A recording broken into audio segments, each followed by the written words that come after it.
Fala aí, nação tricolor! Seja bem-vindo a mais um vídeo aqui no canal. Vamos acompanhar as últimas notícias do São Paulo. Trago atualizações para vocês do Mercadão da Bola do Tricolor, que com essa pausa para a Copa do Mundo, volta a campo somente no dia 22 de julho, enfrentando o Atlético Paranaense pelo Campeonato Brasileiro. Então, sem mais enrolação, vamos pro vídeo. Hora de falar sobre o São Paulo, que desistiu de novo da contratação de Domingos Duarte. Negociação das mais antigas, lembro que eu fui o primeiro a contar para vocês aqui no YouTube enquanto voltava, no dia seguinte da final da Liga dos Campeões. Eu estava em Budapeste quando meu telefone tocou e me contaram que o Domingos Duarte interessava e que o São Paulo já havia aberto negociações. Pois bem, nesse meio tempo o São Paulo chegou a desistir do Domingos Duarte por não ter chegado a um acordo com o zagueiro que está livre no mercado. O português, de 31 anos de idade, deixou o Getafe no fim da temporada europeia. O São Paulo foi procurado na semana passada pelo representante do atleta com a informação de que o Domingos Duarte queria reabrir conversas porque tinha interesse em fechar com o São Paulo. O Tricolor aceitou os termos impostos pelo Domingos Duarte, mas ao apresentar essa oferta nessa segunda-feira, o São Paulo foi avisado de que o Domingos queria alguns dias para tomar sua decisão ao lado da família. O Tricolor deu 2 dias para que o Domingos Duarte respondesse. E sem uma posição definitiva, o São Paulo saiu da operação. Dá para cravar, Nicola, que não há mais negócio? Não. Pode ser também parte de uma estratégia para que o São Paulo não fique sendo utilizado como um bode expiatório. A percepção do São Paulo é de que o Domingos Duarte pode estar querendo ganhar tempo enquanto aguarda por outras ofertas. Até para evitar isso, o São Paulo anuncia publicamente que desiste da contratação do atleta. Se o Domingos Duarte procurar o São Paulo dizendo que aceita as últimas condições impostas, o martelo será batido a qualquer momento. Mas o clima que era de otimismo no início dessa semana, depois de o São Paulo se igualar à pedida do jogador, esse otimismo se transformou em pessimismo. E é natural que o São Paulo, sem acordo com o Domingos Duarte, volte a estaca zero na busca por mais um defensor. Permanência de Arboleda é uma novidade, mas além disso o São Paulo quer outro zagueiro, até porque perdeu Dória, que pediu para rescindir seu contrato depois de ser ameaçado. O Bazed vai trazer agora os detalhes da contratação do Vitor Sá pelo São Paulo. Como é que foram essas conversas, hein, Bazejo? Vamos lá, Michele. O Vitor Sá foi anunciado já oficialmente, assinou o contrato até o fim de 2029. O jogador de 32 anos vinha negociando com o São Paulo há algumas semanas, inclusive durante essas tratativas, chegou a ser noticiado de que as conversas teriam sido travadas porque o São Paulo não podia aumentar a pedida e o Vitor Sá queria receber um pouquinho a mais, e a gente foi procurar saber mais detalhes dessa história. E o que nós apuramos foi que o Vitor Sá, na verdade, não fez uma pedida salarial maior do que previamente havia sido acordado com o São Paulo. O que as partes vinham conversando era sobre uma forma melhor de dividir os salários do jogador visando a parte tributária. E isso tudo foi resolvido, não à toa o Vitor Sá fechou com o São Paulo. O Vitor Sá, inclusive, que é torcedor são paulino, toda a sua família é tricolor, e ele fez questão de fechar com o São Paulo, mesmo tendo algumas outras propostas. O São Paulo não atravessa um momento financeiro confortável, lida com uma grave crise, né? Não tem dinheiro para investir em grandes reforços, encara o Vitor Sá como uma oportunidade de mercado, mas ele mesmo, estando livre no mercado, sendo uma oportunidade, precisou sim fazer muitas concessões para realizar esse sonho de vestir a camisa tricolor. Michele. Mostra a vontade dele, pelo menos é um jogador que está com vontade de jogar no São Paulo, né, Silvestre? O São Paulo é o que tem para hoje, né, buscar opções, aí o São Paulo quebrado, que o São Paulo acerte na mosca, como acertou, por exemplo, em 2004, trazendo 3-4 do Goiás, que deram muito certo, que ganharam Libertadores, Mundial, o Danilo, o Fabão, o Josué, estou esquecendo um aqui. E o São Paulo está interessado... André Dias, né? O André Dias veio depois. Veio depois. Fabão... Grafite. O Grafite, acho que sim. Nossa, olha que safra maravilhosa. O São Paulo está tentando o artilheiro do futebol brasileiro na atualidade, que é um jogador da Série B, Mikael, acho que tem 26 anos, joga no CRB. O São Paulo fez uma proposta que foi considerada pelo CRB indecente, de tão pequena, mas o São Paulo está tentando o Mikael, que tem 20 gols no ano, é o artilheiro da Série B, é o artilheiro geral do futebol brasileiro, né? mas pelo que foi oferecido, o CRB não vende. O CRB quer mais de 20 e tantos milhões de reais. O Mikael, ele foi negado, né? O Mikael não vem, a gente já falou sobre isso. Mas aí fica a pergunta. O São Paulo foi buscar o Mikael. Então o São Paulo está buscando também um centroavante no mercado? E a resposta é não, mas depende. Eu vou explicar. O São Paulo, ele entende hoje que ele tem 3 bons centroavantes. Ele tem o Caleri como titular, ele tem o Tapia como reserva e ele tem o Rian Francisco como a terceira opção. Óbvio que, invariavelmente, um ou outro pode acabar fazendo uma função de falso 9 e tudo, por exemplo, o Gustavo Santana, tem outros nomes por ali. Só que o que me explicaram é que o São Paulo está focado nas contratações que estão sendo prioridades do Dorival Júnior, só que tem aparecido opções interessantes de mercado. Então o São Paulo, por mais que ele feche essas prioridades, ele não vai fechar o mercado para jogadores que surjam como oportunidades. E aí o que acontece? O Mikael, ele já negociou com o São Paulo em outros tempos, ele vive uma boa fase na Série B. Obviamente, ele já tem 27 anos, ele está vivendo uma grande fase. O que vocês acham que aconteceu? O staff quer aproveitar esse bom momento dele, tá lá com a planilha, ó, o cara tem 27 gols esse ano. Tem 27 não, eu acho que eu exagerei. Eu esqueci quantos gols ele tem, 27 anos. Mas ele é artilheiro máximo aí da Série B. 10 gols na Série B, ele tem 7 gols, tem 20 gols. Tem 3 gols na Copa do Brasil, então é natural que o mercado vai começar a querer aproveitar esse bom momento do Mikael para ofertá-lo para outros clubes, para ele poder voltar a jogar em um grande clube. Ele jogou no Sport, jogou no Internacional, acabou não tendo êxito lá. Então foi o nome oferecido ao São Paulo, e o São Paulo, poxa, artilheiro de Série B, conversando aqui com o staff está acreditando que o empréstimo com opção de compra de graça pode acontecer por 6 meses. Pô, vamos ver, vai que ele vem e performe, né? A gente sabe também que ele é São Paulino, já tem vídeo dele falando que era São Paulino. Pode ser, vamos abrir conversa então. Ó, CRB, toma aí a proposta. Só que aí o São Paulo foi surpreendido, porque o ânimo que o staff trouxe para o São Paulo que o negócio poderia acontecer, o CRB não estava tão animado assim, não. E o CRB está no direito. Então, o São Paulo alega que foi uma oportunidade de mercado. Então, que essa oportunidade de mercado poderia ser abraçada. E essa oportunidade de mercado pode acontecer com mais um zagueiro, com mais um lateral, com mais um goleiro, com mais um volante, com mais um meia, com mais um ponta. Se o São Paulo analisar e ver, falar, poxa, tudo bem que eu já estou com o meu elenco fechado, mas esse cara, um a mais só, um cara barato, que a gente não vai gastar nada por empréstimo, vale a pena. Então é nessa toada que o São Paulo está pensando. Por exemplo, o nome do Gustavo Mancha, o zagueiro que a gente tinha conversado, também surgiu como uma oportunidade.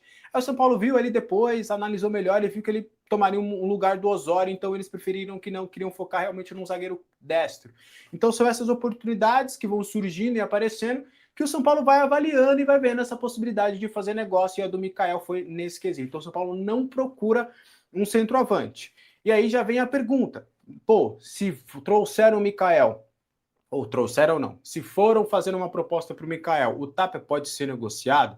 Eu tinha conversado com o staff do Tapia, pô, eu vou me perder de novo nos dias, eu não lembro se foi na terça-feira de manhã ou foi na quarta-feira, mas eu conversei com o staff do Tapia, que o nome dele já tinha voltado para o BID, né, para o Boletim Informativo Diário, com um novo contrato.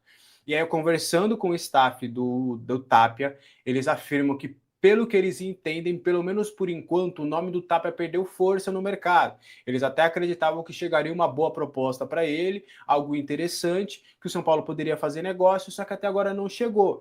E aí, conversei de novo mais cedo com o staff, ó.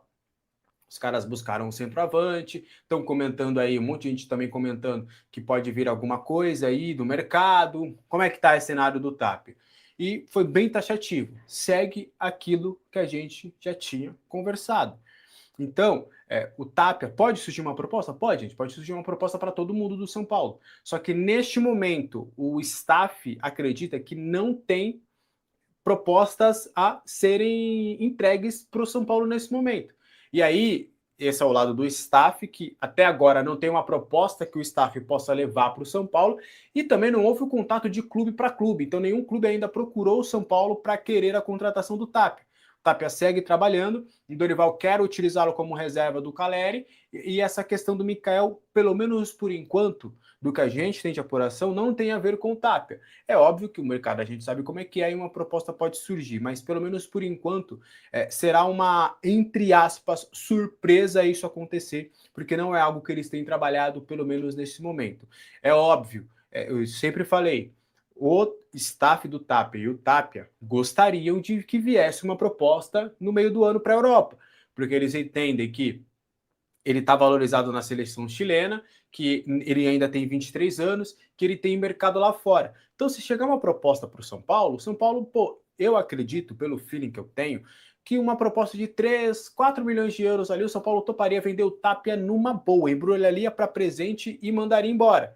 E aí teria que ir para o mercado buscar uma outra opção, é claro. Mas, aliás, teria não, eles iriam, pelo que a gente conhece dessa diretoria. E aí, é uma vontade também do Tapia. Ele entende que, pô, chegou a única proposta oficial que chegou, não foi uma proposta, foi um interesse oficial. Ó, vamos fazer uma proposta, que foi da Universidade Católica. O staff já cortou, falou, não quero voltar para o Chile. É do São Paulo para a Europa, é do São Paulo para lá. Com todo respeito à Universidade Católica, não vamos retroceder agora voltando para o nosso país. A gente saiu, foi para a Argentina, não deu certo. No São Paulo, eles até avaliam como ele tem dado certo. E aí a gente quer a Europa. E quando a gente fala Europa, a Europa é muito grande, né? Pode ser Bélgica, pode ser Bósnia, pode ser outros mercados que não sejam os principais. Mas essa é a ideia do staff. Só que oficialmente não chegou nada, tá? Se o São Paulo, por exemplo, estivesse no patamar, por exemplo, de Flamengo, de Palmeiras, de clubes que estão mais comprando do que vendendo, eu até entendo você não aproveitar jogador da base. Você fala, não, pô, eu uso minha base só para vender atleta, para pegar um percentual futuro, para ir fazendo uma banca de negociações, beleza. Só que o São Paulo é um clube endividado. O São Paulo tem por obrigação revelar um atleta por ano. Um atleta por ano. É obrigação. No seu time titular, eu tenho batido nessa tecla, o São Paulo tem que ter no seu time titular todo ano uma revelação. Se vai ser um goleiro, um lateral, um zagueiro, um volante, um meio, um atacante, um ponta, dane-se. Só que o São Paulo, eles acham mesmo que ele vai sair disso tudo só com gestão? Vai demorar muito tempo, tem que vender. Só que não é vender a qualquer custo, é maturar o cara.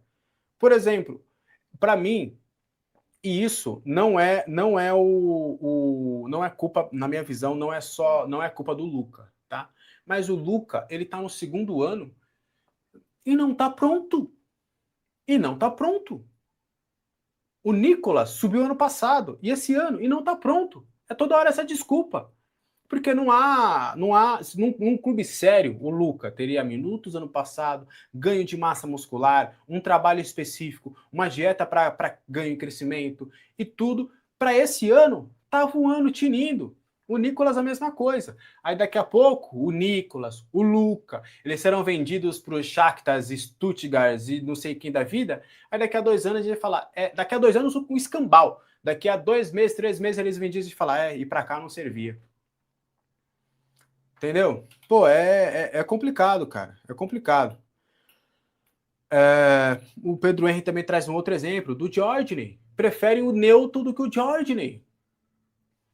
Pô, desculpa. Não tem cabimento uma coisa dessa. Não dá. E aí quando a gente pergunta, tudo é um processo, tudo é não sei o quê. É um processo tão grande. Sabe o que é fogo? A gente esquece.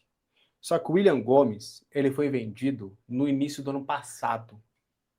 Passou-se um ano, ele já era o principal jogador do Porto. Ele já era um ano. Eu tenho muita dificuldade de entender que em um ano o Porto transformou o William Gomes de uma forma e ele... Pô... Então vamos comentar sobre essas últimas notícias do São Paulo. E com a eleição para presidente se aproximando, o Macis, que quer continuar no comando, já começa a se mexer. E agora já se começa a falar sobre o investimento bilionário da XP no São Paulo. Mas será que isso realmente vai acontecer? Ou foi como Júlio Casares na última eleição, tentando se reeleger, quando começou a se falar de um investidor no São Paulo, de um grande investidor, que nunca aconteceu. E para piorar, o Júlio Casares dobrou a dívida do São Paulo então eu só acredito vendo.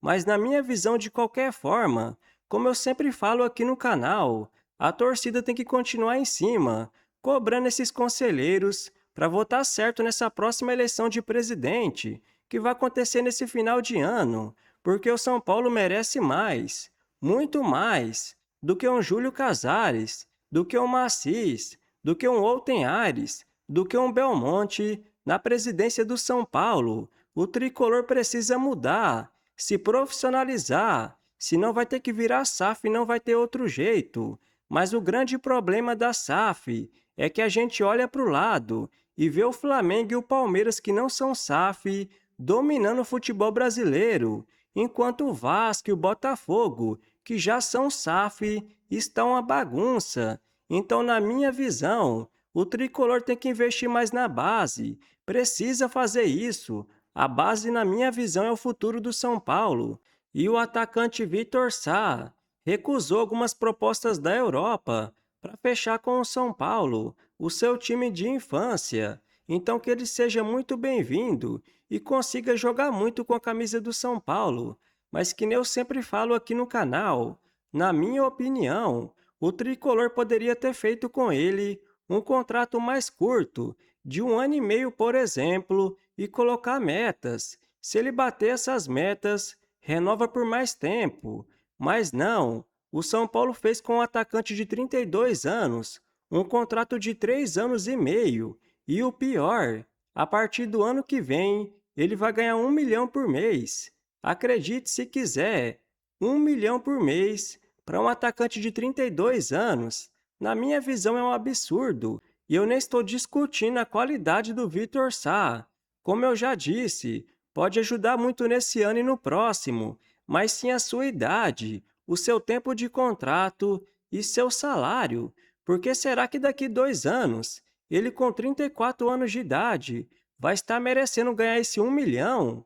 Sinceramente, na minha visão, o tricolor vem seguindo uma receita que não vem dando muito certo, como foi no caso do Nicão, do Rames Rodrigues, do Oscar, do Daniel Alves, do Dória, agora do Cedric, do Rafael Tolói. Isso precisa mudar. Não dá mais para trazer tantos veteranos ganhando um alto salário assim.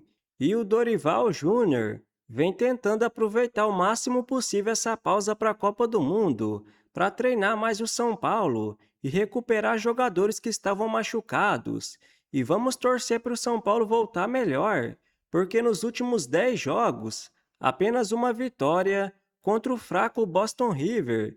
Já pelo Campeonato Brasileiro, nos últimos 5 jogos, nenhuma vitória, com 3 derrotas e 2 empates. E o São Paulo precisa reagir, porque no momento está em 8º no Brasileirão, com 25 pontos, apenas 5 pontos à frente do Vasco, que abre a zona de rebaixamento. Então, se você curtiu o vídeo, deixa seu like, se inscreva no canal e até a próxima!